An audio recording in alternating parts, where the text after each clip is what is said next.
우리나라의 새로운 정부가 출범한 지가 1년이 지났습니다. 그런데 유례 없이 낮은 지지율로 인해서 혼란스러운 상태가 지속되고 있습니다. 아마도 그 이유는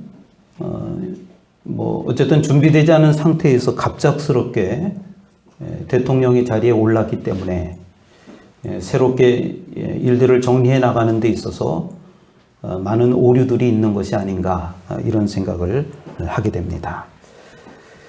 지금의 대한민국은 상당히 위기 상황이라고 전문가들이 진단을 합니다. 첫째는 경제적인 위기 상황입니다. 우리나라 성장률이 지금 1.1%라고 하는 그런 세계적인 보고가 나오고 있습니다. 이건 유례 없이 낮은 성장률입니다. 중국 같은 나라도 최근에 6%대이고요. 또 코로나라고 하는 이 기간을 지나면서 움츠렸던 경제가 다시 되살아나고 있습니다. 그래서 전 세계는 경제가 호황 상태인데 우리나라는 상당히 어려운 그런 지경에 있습니다. 또 두 번째는 안보 상황이 상당히 어려워졌습니다. 예전에 90년대 전까지만 해도 냉전 시대라고 해서 공산진영 또 민주진영이라고 하는 것이 나눠져 있었는데 이게 90년대 이후로는 사실 없어졌습니다. 세상에 평화가 이루어졌었는데, 그런데 최근 들어서 전 세계적으로가 아니고 이 동북아시아 쪽에 열강들의 그런 각축적인 그런 상황 속에서 상당히 그 불안감, 이런 여론조사를 해보면은 우리나라 국민들의 상당수가 상당히 불안해하는 또 이런 지경에 또 이르러 있습니다. 또 우리 사회적으로 봐서도 어느 시대보다도 분열이 더 극심한 상태에 와 있는 그런 지경입니다. 기대하기는 대통령의 리더십이 좀 다시금 회복되어서 또 이런 부분들이 잘 충족되어서 이게 이제 좀 회복이 되어야만 또 우리가 살 수 있는 그런 세상으로 긍정적인 희망을 갖게 되지 않을까, 이런 우려와 염려들이 있습니다. 또 지난 주간에는 어느 한 젊은 정치인이 사회를 발칵 뒤집어 놨습니다. 그러니까 코인이라고 하는 것이 있는데요. 저도 잘 모릅니다. 예전부터 제가 말만 들었지, 이게 암호화폐라고 하는 겁니다. 가장 잘 알려진 코인은 비트코인이라고 하는 게 있습니다. 그런 게 있는데 이게 뭐라고 설명하기가 굉장히 어렵습니다. 그래서 이제 그 나이가 든 사람들일수록 아무리 이게 뭔지 알아보려고 해도 저를 포함해서 아마 우리가 좀 쉽게 알기가 어렵습니다. 주식하고 좀 비슷한 면이 없지 않아 있습니다.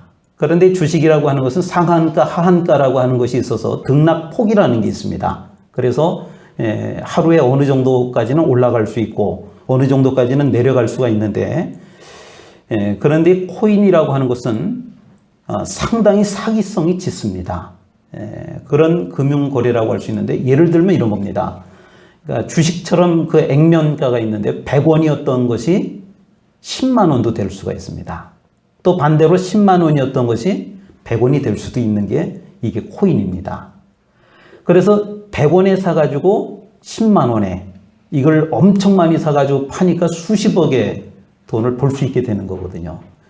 그러니까 주식이라고 하는 것도 우리가 흔히 통정거래라고 합니다. 그러니까 그러니까 주식값을 잔뜩 올렸다가 싹 빠지면서 그걸 산 사람들에게 손해를 끼치는, 이게 사기입니다. 그래서 금융사기라고 해서 엄벌에 처합니다. 그런데 코인이라고 하는 것은 우리나라 같은 경우에는 법적으로 현재까지는 제재가 없습니다. 그러다 보니까 그 젊은 정치인이, 우리가 잘 아는 대로 이 사람은 굉장히 가난한 척하는 사람이었고 또 본인은 정의로운 척했던 그런 젊은 지도자였는데 불의한 방법으로 수십억을 모으면서 특별히 젊은 사람들에게 큰 분노를 일으킨 그런 경우입니다. 리더십이라고 하는 것은 본이 되는 삶이 동반되어야만 그 효력을 발휘할 수 있습니다. 그러니까 한 번 무너진 이런 신뢰감으로 인해서 또 많은 젊은이들에게, 요즘 젊은이들 굉장히 어렵습니다. 그러니까 취업도 제대로 되지 않을 뿐만 아니라 요즘 최근에는 뭐 전세 사기라고 하는 게 27만 가구가 물려 있다 그러잖아요. 거기다가 코인 하느라고 또 이제 뭐 방법이 없으니까 일확천금을 노리기 위해서 젊은이들이 또 상당수 코인에 관련이 되어 있습니다. 그래서 많이 또 돈을 잃기도 하고 하는 그런 상황 속에서 이런 장래가 촉망된다라고 할 수 있는 젊은 지도자의 이러한 모습을 통해서 또다시 사회는 혼란에 빠지게 된 것입니다. 그 이유는 바로 이 리더십이라고 하는 문제입니다. 그런데 여러분, 이 리더십이라고 하는 것이 대통령이나 또는 정치인에게만 필요한 것이 아닙니다. 우리가 살아가고 있는 모든 삶의 영역에서 우리가 살아가는 그 모든 삶 가운데서 너나 할 것 없이 일정 부분에 있어서 이 리더십이라고 하는 것, 그러니까 지도력이라고 하는 것, 지도자라고 하는 것이 반드시 필요합니다. 가정에서는 가장으로서의 리더십이라고 하는 것이 있어야 됩니다. 또 사회에서는 각자 맡은 역할로서의 리더십이라고 하는 것이 있습니다. 신앙에 있어서도 이 리더십은 꼭 필요합니다. 그렇다면 이 신앙 안에서 리더십이라고 하는 건 어떤 건 이야기할까요? 교회 안에서 리더십도 필요하지만 교회 바깥에 나가서도 이 리더십이라고 하는 것이 꼭 필요하다라고 하는 것입니다. 오늘 본문은 우리가 베드로 전서라고 하는 성경을 읽었습니다. 베드로 전서라고 하는 성경인데 그 당시 초대 교회는 박해를 받았습니다. 교회가 위기에 처해 있을 때 가장 중요한 것이 바로 리더십이라고 하는 것입니다. 지금 국가적으로 큰 위기라고 말할 수 있습니다. 이럴 때 필요한 것이 리더십입니다. 리더십이 잘 세워질 수 있도록 우리가 반드시 기도해야 합니다. 때로는 교회가 어려움을 당할 수 있습니다. 그 어려움을 당할 때 그 어려움을 극복할 수 있는 방법이 바로 리더십이라고 하는 것입니다. 베드로는 오늘 본문에서 바로 이 리더십에 대해서 이야기를 하고 있는데 우리 1절 말씀을 좀 같이 읽어볼까요? 베드로전서 5장 1절 말씀 한 목소리로 같이 읽어보겠습니다. 시작. 너희도 장로들에게 권하노니 나는 한지의 장로된 자로 그리스도의 고난의 주인이요 나타날 영광에 참여할지니라. 아멘.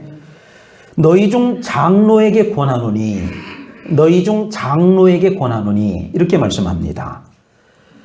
이 성경에서의 장로라고 하는 이 표현은 사실은 지금의 그 직분하고는 조금 다른 개념이라고 우리가 이해를 하셔야 됩니다.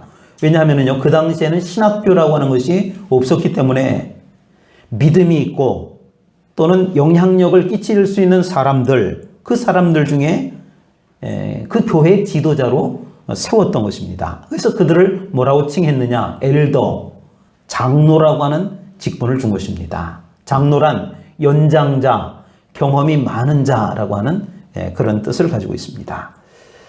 요즘으로 말하면, 요즘 직제로 말하면 실제로 우리 장로님들을 포함해서 목사, 그리고 우리 감리교에서 말하는 감독, 이런 모든 지도자들을 지칭하는 그 직분이 바로 성경에 나오는 장로라고 하는 표현입니다. 지도자는 언제 빛을 발하느냐? 위기 때 빛을 발합니다. 세상이 평화로울 때는 영웅이 나오지 않습니다. 영웅이 필요 없습니다. 그런데 난세가 되면, 세상이 위기에 처하게 되면 반드시 영웅이 나오도록 되어 있습니다. 그 영웅이 나오는 것이 아니라 그 위기 때 그 역할을 한다라고 하는 것입니다. 뭐 아마도 우리나라 가장 큰 위기 중에 하나 임진왜란, 이순신이라고 하는 그 장군이 그 당시 지도자입니다. 임진왜란이 일어나지 않았더라면 아마 이순신이라고 하는 그 장군의 이름은 우리한테 크게 알려지지 않았을지 모릅니다. 그냥 그 시대 한 그 장수로서의 이름을 날렸을지도 모르겠습니다. 그러나 진정한 지도자는 위기가 오면 빛을 발하도록 되어 있습니다. 그것이 리더십입니다. 베드로는 박해라고 하는 그 위기 상황에서 교회의 지도자들에게 오늘 권면을 하고 있습니다. 그러면서 자기 자신도 장로라고 소개를 합니다. 나는 함께 장로된 자요 고난의 증인이요 나타날 영광에 참여할 자니라. 베드로는 예수님의 고난에 동참했습니다. 매도 맞고 감옥에 갇히기도 하고 그리고 수많은 위협을 당하기도 했습니다. 그리고 끝내는 순교했습니다. 감히 예수님처럼 죽을 수 없다라고 하면서 십자가에 거꾸로 매달려서 순교를 당하셨습니다. 나타날 영광에 참여할 자니라. 예수님 때문에 받는 고난을 나타날 영광, 미래의 영광이라고 생각을 한 것입니다. 그러면서 하나님이 원하시는 지도자에 대해서 오늘 본문에서 말씀하고 있습니다. 오늘 2절과 3절에 있는 말씀인데요. 오늘 이 말씀을 중심으로 2절과 3절에 있는 우리가 너무나 잘 아는 그 두 가지 표현을 가지고 진정한 지도자란 어떤 사람인지 함께 말씀을 나눠보려고 합니다. 베드로전서 5장 2절과 3절 말씀을 함께 읽어보겠습니다. 시작. 너희 중에 있는 하나님의 양무리를 지체 억지로 하지 말고 하나님의 뜻을 따라 선행하며 더러운 일을 위하여 하지 말고 기꺼이 하며 맡은 자들에게 주장하는 자세를 하지 말고 양무리의 본이 되라. 아멘. 우리한테 너무나 익숙한 두 표현이 나옵니다. 하나는 하나님의 양무리를 치되, 그리고 또 하나는 3절 마지막 부분에 보니까 양무리의 본이 되라. 두 표현이 나옵니다. 2절 말씀에 하나님의 양무리를 치되 이런 표현이 있습니다. 교회 안에서 지도자라고 하면 좁은 의미로 이야기하면 목사와 같은 저를 이야기할 겁니다. 이 범위를 조금 넓혀보면 우리 장로님들을 포함해서 직분자들을 교회 지도자라고 말할 수 있습니다. 그런데요, 이 범위를 좀 더 활짝 열어보면 사실은 모든 성도들을 교회 지도자라고 말할 수 있는 것입니다. 목사인 저도 하나님의 양입니다. 또 성도인 여러분들도 하나님의 양입니다. 그런 우리에게 오늘 말씀은 서로가 서로를 돌보라, 이런 말씀을 하고 있습니다. 서로가 서로를 돌보라. 목사든 성도든, 목사가 성도만 돌보는 것이 아니고 또 성도들이 목사를 돌보는 것이 아니고 서로 함께 돌보는 관계가 되라, 이런 이야기입니다. 세상에서도 마찬가지입니다.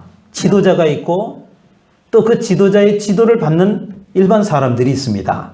그러면 일반 사람들은 그 지도자를 향해서 절대적인 어떤 영향력을 기대해서는 안 됩니다. 서로가 서로를 돌보는 관계가 되어야 합니다. 당연히 책임의 분량에는 차이가 있을 겁니다. 다시 말해서 목사는 목사로서의 책임의 분량이라고 하는 것이 물론 다른 겁니다. 매년 3월, 4월경이 되면 전국에서 각 연회가 열립니다. 저는 그동안 서울연회 소속이 되어 있었고, 제가 우리 사랑교회 부임하면서부터는 중부연회라고 하는 이 연회에 소속이 되었습니다. 통상적으로 연회는 이틀 또는 3일에 걸쳐서 회의 또는 일정이 진행이 되는데 그 안에는 몇 가지 특별한 예배들을 포함을 하고 있습니다. 여러 가지 예배들이 있습니다. 가장 중요한 예배가 아마 두 가지가 아닐까 싶습니다. 하나는 목사 안수식이라고 하는 것이 있고요. 또 하나는 목사 은퇴식이라고 하는 예배가 있습니다. 목사 은퇴식은 3, 40년간 목회 여정을 마치고 이제 백발이 성성한 목사님들이 일선에서 물러나는 그런 예배입니다. 은퇴 예배가 되면 그 연회 중에 은퇴 예배 시간에 그 단상 위에 은퇴를 하는 목사님들이 올라가 앉습니다. 그 목사님들을 보면서 마음이 짠합니다. 왠지 모를 쓸쓸함 같은 것들이 묻어납니다. 언젠가는 나도 저 자리에 앉게 될 텐데, 이런 생각을 합니다. 반면에 목사 안수식은 또 다른 감회를 줍니다. 특별히 연관이 없으면, 그러니까 예전에 제가 있던 교회에 뭐 수련 목회자가 있어서 목사 안수식을 하게 된다 그러면은 성참 보좌를 제가 하곤 했습니다만은, 만약에 그런 일이 없으면 그 목사 안수식이, 그러니까 목사 안수식 예배가 거행되는 동안 연회마당이라고 얘기합니다. 그 예배당 바깥에서 다른 목사님들과 교제를 하거나 뭐 이런 시간을 갖습니다.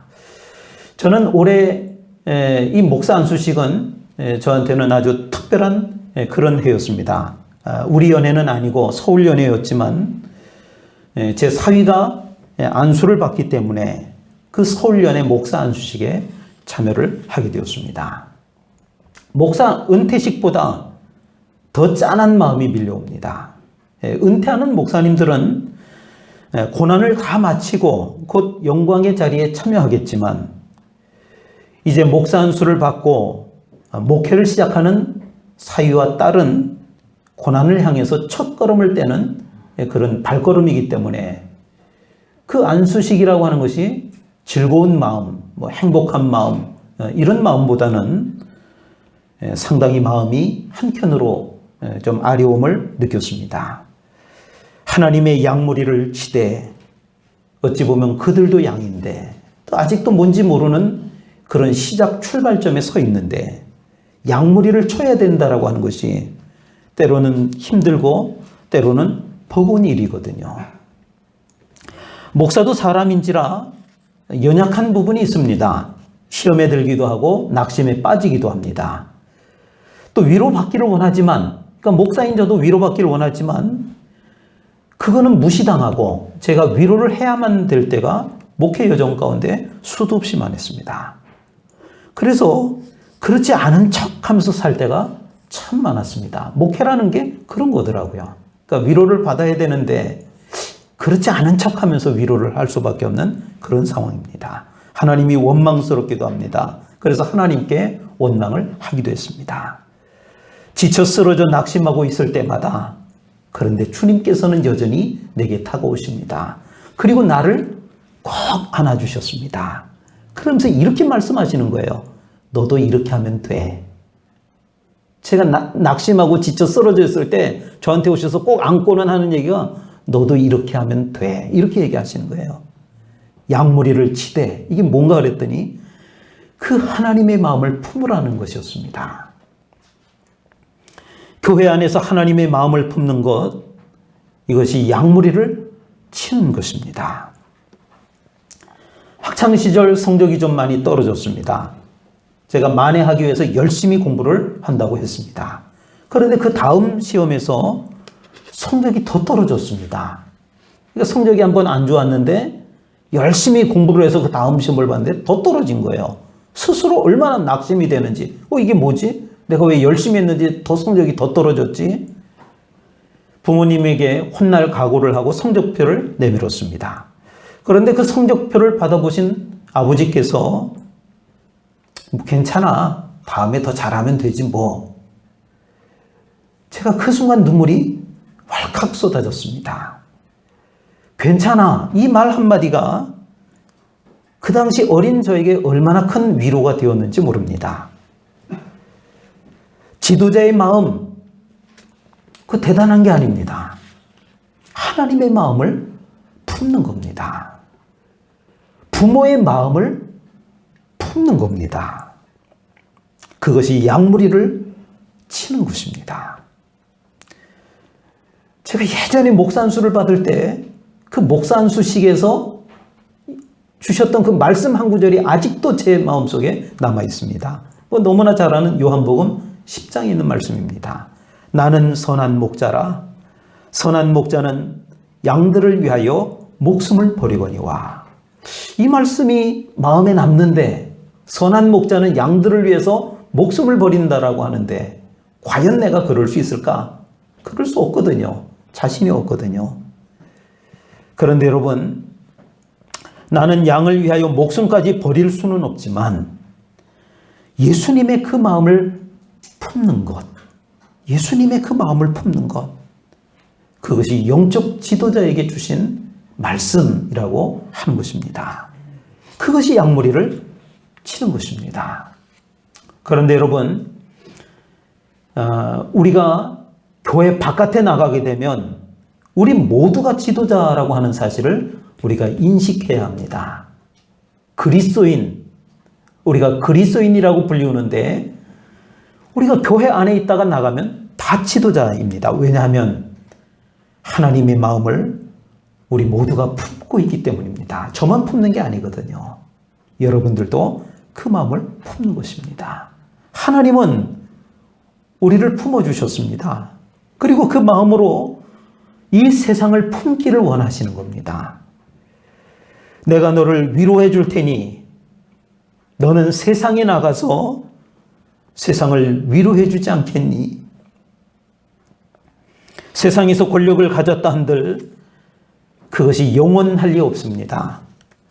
세상에서 돈을 많이 벌었다 한들 그것이 나를 지켜주지 않습니다. 사람들은 늘 갈급함에 목말라 하고 있습니다. 우리가 그 사람들과 똑같이 경쟁하고 있다라고 하면 세상 사람들은 우리를 어떻게 생각을 할까요? 세상에 나가서 우리가 세상 사람들과 똑같이 그 갈급함을 가지고 경쟁한다라고 하면 어떻게 되는 걸까요? 우리가 잘 아는 대로 양은 가장 어리석은 짐승 가운데 하나라고 합니다. 이 양은 특히 사람이 치는 그 양은요 특히 그렇습니다. 다른 짐승들은 뿔이 있습니다. 또 사나운 이빨도 있습니다. 때로는 독이 있기도 합니다. 또 어떤 짐승은 방귀를 껴서라도 접근을 방해하기도 합니다. 그렇지 못하면 사슴이나 토끼처럼 잘 도망가는 그런 기술이라도 있습니다. 그런데 양은 아무 무기도 없습니다. 잘 달리지도 못합니다. 하필이면 그런 양들을 왜 성도들로 비유를 하고 있는 걸까요? 반면에 양은 정직한 동물로 알려져 있습니다. 또 무리를 지어서 사는 그런 습관이 있습니다. 오직 자기 목자만 따른다라고 하는 점에서 바로 성도들과 유사한 점이 있다라고 하는 것입니다. 성도들은 양처럼 세상에서는 아무 무기가 없습니다. 거짓 행위나 싸움도 금지되어 있습니다. 오리를 가자 하면 십리를 가라고 하십니다. 오른뺨을 때리면 왼뺨을 대주라고 말씀하십니다. 겉옷을 달라 하면 속옷까지도 주라고 말씀하십니다. 심지어는 원수까지도 축복하라고 그렇게 말씀을 우리에게 하십니다. 이런 말씀에 순종해야 되는 입장에서 보면 그렇게 하고 세상에 나가서 살면요 머저리 등신이라 합니다. 실패자로 살아갈 수밖에 없습니다. 그러나 여러분 우리에게는 가장 큰 무기가 하나 있는 겁니다. 하나님이 우리의 목자가 되신다라고 하는 사실입니다. 목자의 인도하심을 따라 살기만 하면 때를 따라 푸른 풀밭으로 잔잔한 시냇물가로 인도해 주신다라고 하는 것입니다. 때로는 사망의 음침한 골짜기를 지난다 할지라도 우리를 안전하게 보호해 주시는 목자 되시는 하나님이심을 믿습니다. 그분이 우리를 지키십니다. 그분을 알지 못하는 사람들을 그분에게 인도하라 말씀하십니다. 목사에게는 자신의 양떼라는 게 없습니다. 자신을 포함해서 나 자신을 포함해서 모두가 하나님의 양이기 때문에 그렇습니다. 하나님의 양무리를 치되 하나님의 마음을 품으라고 하는 것입니다. 우리에게 목자가 되라는 것이 아닙니다. 자신의 생명을 세상에 내어주라는 것이 아닙니다. 그것은 목자이신 주님께서 하십니다. 하나님의 양무리를 치되 하나님의 마음으로 이 세상을 섬기라고 하는 그런 말씀입니다. 지도력은 리더십이라고 하는 것은 군림하는 데 있지 않습니다. 리더십은요 명령하는 데 있지 않습니다. 사람들 앞에서 그 권세를 보여주는 데 있지 않습니다. 진정한 리더십은 섬기고자 하는 마음 가운데 있는 것입니다.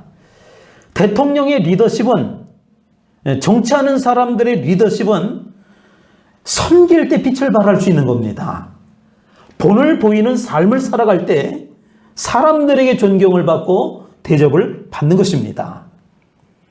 가정에서 가장은 그 가정을 섬기려고 할 때 그 가정이 행복해질 수 있는 것입니다. 목사의 역할은 교회를 섬기는 역할입니다. 성도의 역할은 세상을 섬길 때 세상 사람들로부터 칭송을 듣는 것입니다. 그러면 어떤 것이 섬기는 모습일까요? 그것이 3절의 말씀입니다.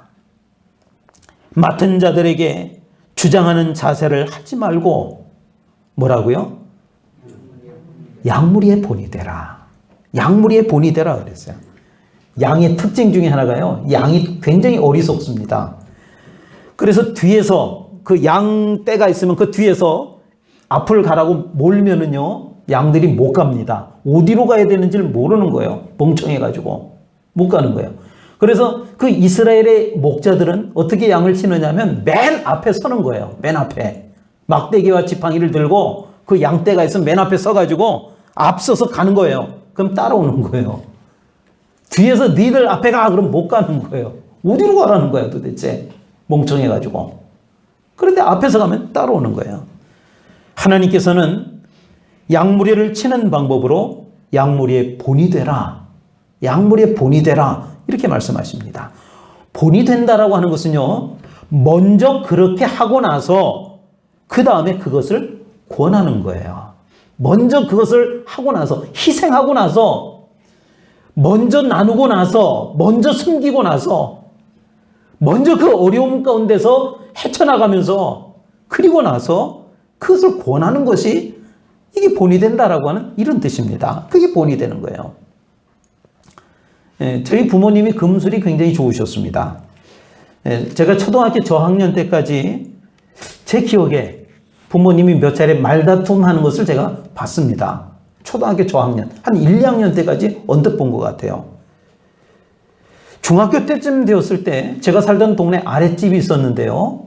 그 아랫집은 단칸방에 11명이 사는 집이었습니다. 친구 태성이네 집인데. 그런데 그 친구 부모님은 그 단칸방에서 11명을 키우면서 얼마나 싸움을 하는지 모릅니다. 뭐가 있는지 모르겠어요. 집안에 있는 살림들이 막 날아다니고 깨지고 뭐 이런 소리를 제가 들으면서 자랐습니다. 제가 그게 생각이 나서 어머니께 물어봤어요. 아빠랑 엄마도 예전에 싸운 것 같은데 지금은 왜 안 싸워? 제가 엄마한테 물어봤어요. 그때 어머니가 이렇게 대답하셨습니다. 너희 형제들에게 좋은 부모의 모습만 보이기로 아빠랑 약속을 했어. 그래서 안 싸우는 거야. 제가 어렸을 때 그렇게 말씀하신 것을 제가 기억을 합니다. 물론 그래서 부부싸움을 안 하셨다라기보다는 두 분이 금술이 좋으셨기 때문에 부부싸움을 잘 안 하신 것이죠.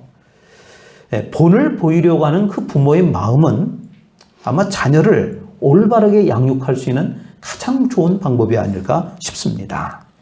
목사로서 늘 마음의 짐이 있습니다. 양무리의 본이 되라. 그러니까 저에게 그 말씀이 임할 때마다 이게 참 짐이 되기도 합니다. 과연 나는 말씀대로 내가 살고 있는 걸까? 또 강대상에서 하는 이 말과 내려와서의 삶이 일치를 하고 있는 걸까? 가르치는 삶이 아니라 본받는 삶이 되어야 하는데 과연 내가 그렇게 하고 있는 걸까? 정치인들이 손가락질을 받는 이유는 다른 것에 있지 않습니다. 자신들은 그렇게 살지 않으면서 다른 사람들을 탓하고 비난하고 헐뜯기만 하기 때문에 그래서 그 사람들이 손가락질을 받는 것입니다. 기독교인들이 세상 사람들로부터 비난을 받습니다. 특히 요즘 같은 시대에는 교회 다니는 사람들이 욕을 많이 먹습니다. 다른 이유가 아닙니다. 우리가 미워서가 아닙니다. 우리가 세상 사람들보다 특별히 뭔가를 잘못하고 있기 때문이 아닙니다. 너희들은 예수를 믿는다라고 하면서 우리하고는 좀 달라야 되는 거 아니야? 우리는 막 살아도 너는 그렇게 살면 안 되는 거잖아. 근데 왜 우리랑 다른 게 없어? 그걸 지적하는 겁니다. 우리도 알아. 우리한테 희망이 없다는 걸.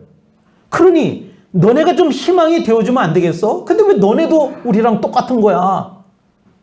우리 보고 더 잘못하고 있다고 얘기하는 게 아니에요. 왜 너희는 우리하고 다르게 살아야 되는 거잖아. 그 요구하는 거예요. 그런데 너희조차도 우리와 다를 바 없으니 이게 도대체 어떻게 된 거야?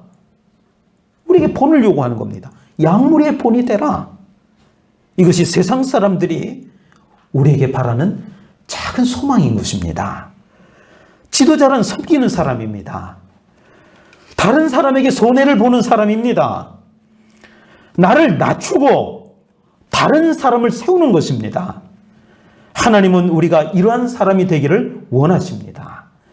너희들이 그렇게 하기만 하면 그리스도의 고난의 증인이요 나타날 영광에 참여할 자니라. 성도 여러분, 우리 모두는 이 말씀을 기억해야 합니다. 내 양을 치라. 교회 안에서 지도자가 되어야 한다라고 하는 것입니다. 지도자가 된다라고 하는 것은 서로를 섬기는 것입니다. 또 말씀합니다. 양무리의 본이 되라. 교회 밖으로 나가서 지도자가 되어야 합니다. 다른 사람을 탓하고 비난하는 것이 아니라 본이 되는 삶을 살아야 한다라고 하는 것입니다. 기도하겠습니다. 하나님 아버지, 내 양을 치라. 서로를 섬기게 하옵소서. 양무리의 본이 되라. 다른 사람을 비난하고 판단하는 것이 아니라 진정으로 본이 되는 삶이 되게 하여 주옵소서. 감사드리며 예수님 이름으로 기도하옵나이다. 아멘.